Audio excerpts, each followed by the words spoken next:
Learn to live में आप सबका स्वागत है। मेरा नाम रविकांत भारती। चलिए जानते हैं, जात पात से हमें ऊपर उठना चाहिए क्योंकि जातवाद भारत का एक दुर्भाग्य है। यह भारत के लिए अभिशाप है। वर्ण व्यवस्था ठीक था। डॉक्टर भीमराव अंबेडकर ने कहा वर्ण व्यवस्था और जात व्यवस्था के अंदर जमीन और आसमान का अंतर है, क्योंकि वर्ण व्यवस्था में ब्राह्मण, क्षत्रिय, वैश्य और शूद्र ये चारों जो हैं अलग अलग कार्य किया करते थे। इनका कार्य हुआ करता था, ब्राह्मण जो है ज्ञान देते थे, ब्रह्म ज्ञानी हुआ करते थे। क्षत्रिय देश की रक्षा करते थे। वैश्य बिजनेसमैन हुआ करते थे या उत्पाद का काम करते थे, प्रोडक्शन का काम करते थे। और शूद्र दूसरों की सेवा करते थे। और चारों लोग अलग अलग काम करके एक दूसरे की आज़ादी बढ़ाए हुए थे। लेकिन जैसे ही ये जातवाद, वर्ण व्यवस्था जातवाद में बदला, यह भारत देश के लिए अभिशाप हो गया, क्योंकि ब्राह्मण का बेटा ब्राह्मण ही होगा, चाहे वह शूद्र जैसा काम करे फिर भी वह ब्राह्मण होगा। शूद्र का बेटा ब्रह्म ज्ञानी हो जाए फिर भी वह शूद्र ही रहेगा। जैसे ही यह व्यवस्था बना, हमारे लिए अभिशाप साबित हो गया। एक तालाब है गांव में, उसमें एक ब्राह्मण पानी पी सकता है, एक कुत्ता पानी पी सकता है, लेकिन एक शूद्र पानी नहीं पी सकता। क्या शूद्र एक कुत्ता से भी गया गुजरा है? ये जातिवाद की वजह से जब अंतर जाति विवाह हो रही है तो वहां पे लड़के और लड़कियों को मार दिया जाता है। इस जातवाद की वजह से भारत में, हरियाणा में, बिहार में, बंगाल में, भारत के अलग अलग राज्यों में रिजर्वेशन को लेके हमेशा आंदोलन खड़े हो रहे हैं, जिसके तहत कितने ही लोगों को मारा जा रहा है। तो दोस्तों, जातवाद की संकीर्ण मानसिकता से हम ऊपर उठें और हम अपने जीवन को आज़ादी दें और अपनी जिंदगी को खुशहाली दें। चलिए जानते हैं ब्राह्मण कौन है। ब्रज सूची उपनिषद है। इस उपनिषद के अनुसार जिसे वह ब्राह्मण कह रहा है, शायद इस विश्व में गिने चुने लोग होंगे जो ब्राह्मण होंगे। आइए जानते हैं ब्राह्मण कौन है। क्या ब्राह्मण जीव है? ब्राह्मण जीव है, यह असंभव है। यह संभव है ही नहीं, क्योंकि भूतकाल और भविष्य काल में अनेक जीव हुए होंगे। उन सब का स्वरूप भी एक जैसा होता है।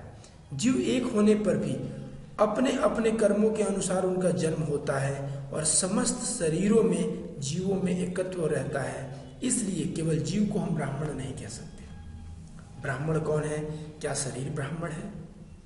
नहीं, क्योंकि एक चोर से लेके, एक डाकू से लेके, एक टीचर से लेके, एक चंडाल से लेके मानव तक सभी का शरीर 5 तत्वों से ही बना हुआ है।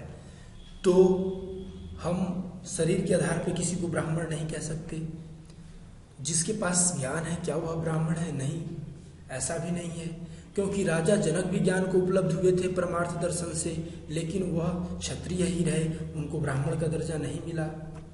तो क्या ब्राह्मण एक जात है? बिल्कुल नहीं। ब्राह्मण कदापि जाति नहीं हो सकता, क्योंकि बड़े से बड़े ऋषियों का जन्म भी शूद्र मलाह, शूद्र कन्या और शूद्र पुरुष से हुआ है। जैसे भगवान वेद व्यास का जन्म मलाह कन्या से हुआ था, मृग से श्रृंग ऋषि का जन्म, बाबी से वाल्मीकि, सशंक से गौतम, इन सभी महाब्राह्मणों का जन्म शूद्र घरों में हुआ था। शूद्र इनके माता या पिता थे। तो इसलिए जब बड़े ब्राह्मण शूद्र घर में पैदा हो सकते हैं और अपने ब्रह्म ज्ञान के अनुसार वो ब्राह्मण कंसिडर किए जा सकते हैं, तो ब्राह्मण कोई जात हो ही नहीं सकता। क्या ब्राह्मण धार्मिक होते हैं? नहीं, क्योंकि क्षत्रिय भी धर्म के नाम पे बहुत दान देते हैं, पुण्य का कार्य करते हैं, तो उनको हम ब्राह्मण नहीं कह देते। तो क्या ब्राह्मण कर्म से होते हैं? बिल्कुल नहीं, क्योंकि बहुत बार कर्म लोगों से हम प्रोत्साहित होकर करते हैं। चाहे हम बुरा कार्य करें, हम बुरे माहौल में रहे हैं, बुरा कार्य ही देखे हैं, बुरा कार्य को ही जानते हैं, बुरे कार्य करने में ही हमें सम्मान मिला है। अब हम बुरा कार्य करने लगे तो इसमें हमें हमारी नासमझी है, इसमें हमारी गलती नहीं है। बहुत बार ऐसा भी हो सकता है कि कोई बच्चा भिखारी को पैसा देना चाहता हो, उसके दिल में उसके लिए प्रेम और करुणा हो भिखारी के लिए, लेकिन पिताजी के डर से वो भिखारी को डांट के भगा दे रहा है। क्यों? क्योंकि वह जानता है कि मुझे मार पड़ेगी कर्म मदद करूंगा तो डर की वजह से बच्चा गलत कार्य करता है। तो हम यह नहीं कर सकते कि उस बच्चे का कर्म गलत हो गया तो कर्म से कोई ब्राह्मण नहीं होता। तो ब्राह्मण कौन है? ब्राह्मण वह है जो आत्मा के द्वैत भाव से युक्त न हो। भगवान श्री कृष्ण भागवत गीता में भी इसी बात को कहा है, जो सुख दुख में एक समान, द्वैत में समान, सुख दुख में एक समान, लाभ हानि में एक समान, ठंड गर्म में एक समान। तो जो द्वैत भाव से ऊपर उठ गया हो, जाति गुण और क्रिया से युक्त न हो, सत्य ज्ञान आनंद स्वरूप स्वयं निर्विकल्प स्थिति में रहने वाला, समस्त प्राणियों के हृदय में निवास करने वाला, काम राग द्वेष आदि दोषों से रहित होकर कृतार्थ करने वाला हो, काम क्रोध मद लोभ मोह तृष्णा आशा के भावों से रहित है, वही सच्चा ब्राह्मण है, वही ब्राह्मण है। ब्राह्मण के बारे में यही उपनिषद का मत है।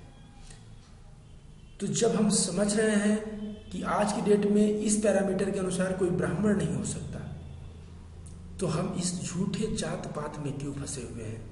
इस जात पात से निकलें, अपने दिमाग को बड़ा करें और जिंदगी अंतरात्मा से जिए, जो आपकी आत्मा कहे उससे। बहुत बहुत धन्यवाद इस वीडियो को सुनने के लिए। आगे और भी वीडियो सुनने के लिए हमारे YouTube चैनल को आप सब्सक्राइब करिए और आगे भी ज्ञान लेते रहें। Thank you very much once again.